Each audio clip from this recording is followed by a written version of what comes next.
Today I will be reviewing Big Brother Season 19, Episode 13. Well, it's official, guys. The lunatic is back, aka Cody. So let's talk about it. So the lunatic is back in the house. Cody won against Dominique and Jillian and Cameron and made his way back into the house. But you know, I hate to say it, okay? So I'm gonna say it really quick because I can't believe I'm saying it, okay? Can't believe it. But I'm kind of glad he's back. Just a little bit. Just that much. That's not even a lot. See that? That's not even a lot. Just a little bit. Because, you know, Paul was just getting away with murder. Paul was doing too much for me. You know, it was like, I wanted Paul to win in the beginning, but these idiots are making it so easy for him to win. Like, no one's playing game here. I mean, they're just letting him get away with murder, doing what he wants to do. So, you know, I'm glad the lunatic is back just for a little bit because Paul needs some kind of competition. You know, and this is a game. You know, if I wanted to watch a friendly show, you know, I would watch, you know, Mary Poppins or something like that. But I'm not. I'm watching Big Brother. I'm trying to see people scave, scratch, twist their way to the top, you know, crawl. And in the beginning, it seemed very interesting. It seemed like, you know, Paul was gonna win it all. I like Paul and Christmas teaming up together. But then, you know, poor little Christmas, she broke her foot, you know, ouch. You know, she's walking around, hobbling around on the crutches. And then Paul, you know, he just got, you know, he was just playing too hard. He had his hand in every pot. He was just like everywhere. And I liked him in the beginning. And then I was like, you know, he needs to be stopped. If for nothing else but entertainment. Like, it just can't be this easy. I want to see some tears. You know, I want to see people like, you know, have nervous breakdowns. He was just sailing to the top. And so it was like not so good. You know, I've been watching Big Brother for years. I like it when, you know, people have to outthink, outwit, outlast, outplay, not sail. So this is why I'm glad the lunatic is back, you know. But the lunatic is taking caution, you know. He's being very thankful. Oh, thank you, I'm back. I'm going to listen to everything Jessica says now because, you know, kind of got home. He was out for a while, so he got to think about what a jackass he was, you know, how embarrassment he was, you know, making big moves too early. So now he's Jessica's little puppet. And she's not going to go out on a limb and just get crazy. But he's there for backup. You know, when he gets just too much of Paul's shit, Cody's going to go off again, and I love it. So the episode starts out that they're fighting for HOA, and you know, Josh, I love Josh. Josh did not take his meds again this week, so I'm really happy with it. You know, I mean, he seems to just skip his meds every couple of days, and I love it. So he was back on a bipolar rage. You know, he was like, they were doing this endurance test, and he decides to start taunting Cody and Jessica. I mean, it was just, he was the only one, you know, because everyone else was like, you know, hey, if he wants to put his life on the line, go ahead. You know, he could be as dumb as he wants while entertaining us. And that's exactly what he was doing. He was like, you're a meatball. He's yelling to Cody during the contest, okay? He's trying to get him to get unfocused or something. Or he was just basically there to entertain everybody because it was just, it was so ridiculous. It was, you know, it was a little funny. Not a lot, because it was also a little embarrassing. You know, I'm glad he's not in my family. Like, I wouldn't want that to be my brother if they're making a jackass out of himself. But since he's not my brother, I just ate it up. You know, he was like, you're a meatball, Cody. You're not gonna win. You know, you're a meatball. Jessica's a meatball. Meatball seems to be his favorite meal or something. Why does he keep calling everyone a meatball, you know? Because, you know, it really is not offensive. I would never call him a meatball personally, you know, because Josh, he's not a meatball. He's a nut job. There's a difference. So he was, they're taunting Jessica and Cody, and he was trying to get them off their game. But also what he was trying to do was seal his fate. He wanted to make sure that if they won HOA, he would for sure go up. And he achieved his mission. So he did both. he made a complete jackass out of himself, and he secured that he was going up as HOA because guess who won it? It's Jessica. She won it. So, that was a no-brainer who they were going to put up. But, like every episode when someone wins the HOH, everyone then full on goes in to kiss their ass. I mean, this is a little sickening to watch, okay? It was beyond entertaining. It was sickening. Because you have my boy Mark, who I love. But, Mark was really, really, I know what's the word to use, kissing ass. He was really kissing ass and doing a poor job at it.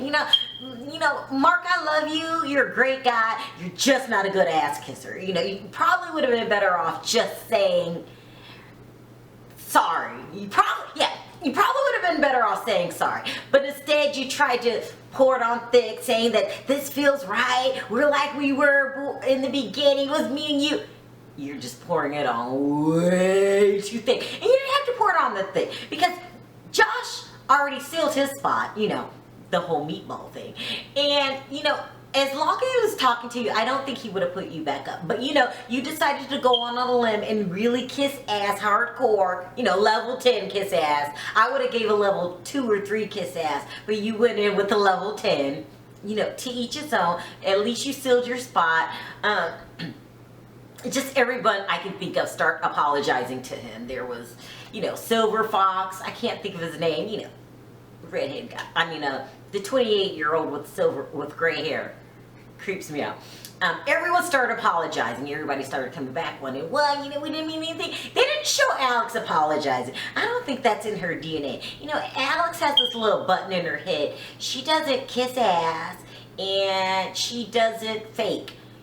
So, remember when she went off on Cody the last time and was like, he tried to make an alliance with her and she was like, no, I'm going to vote you out the first chance I get. So they didn't show her kissing ass.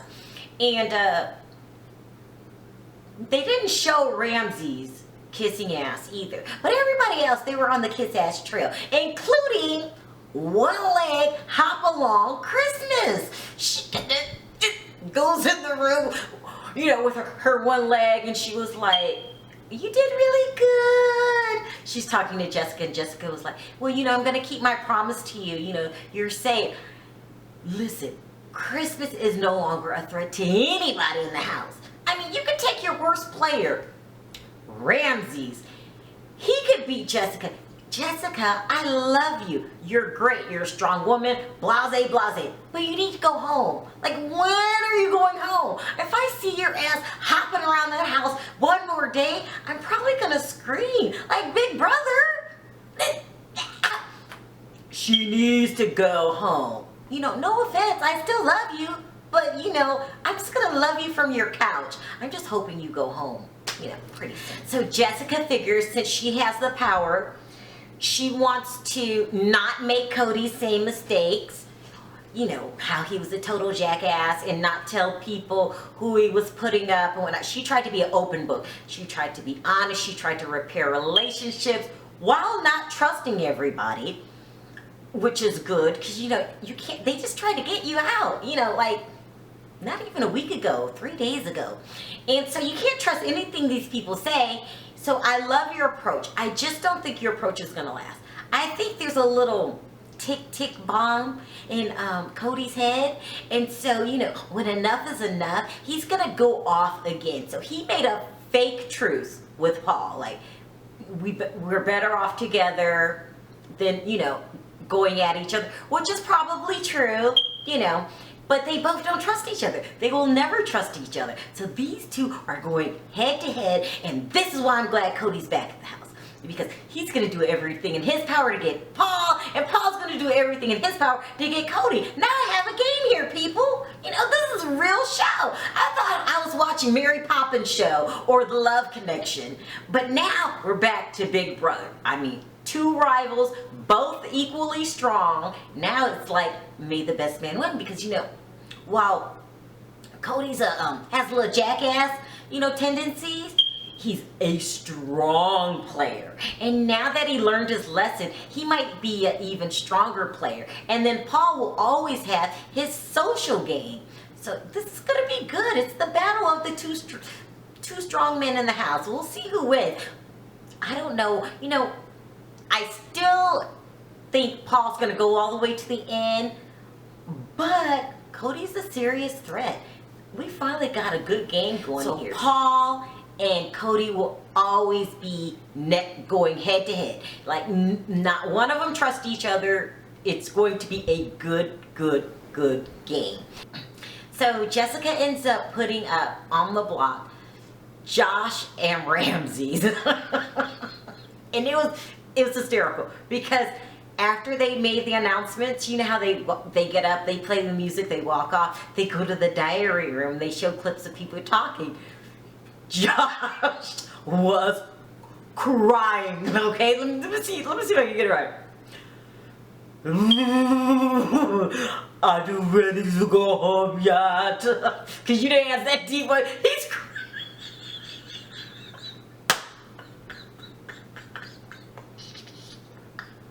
I know. I feel bad for him. I like it here. I don't want you to go home.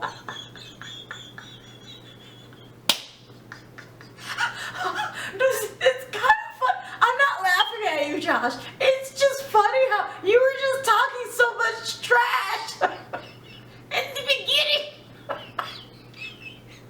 And now you're crying like a baby.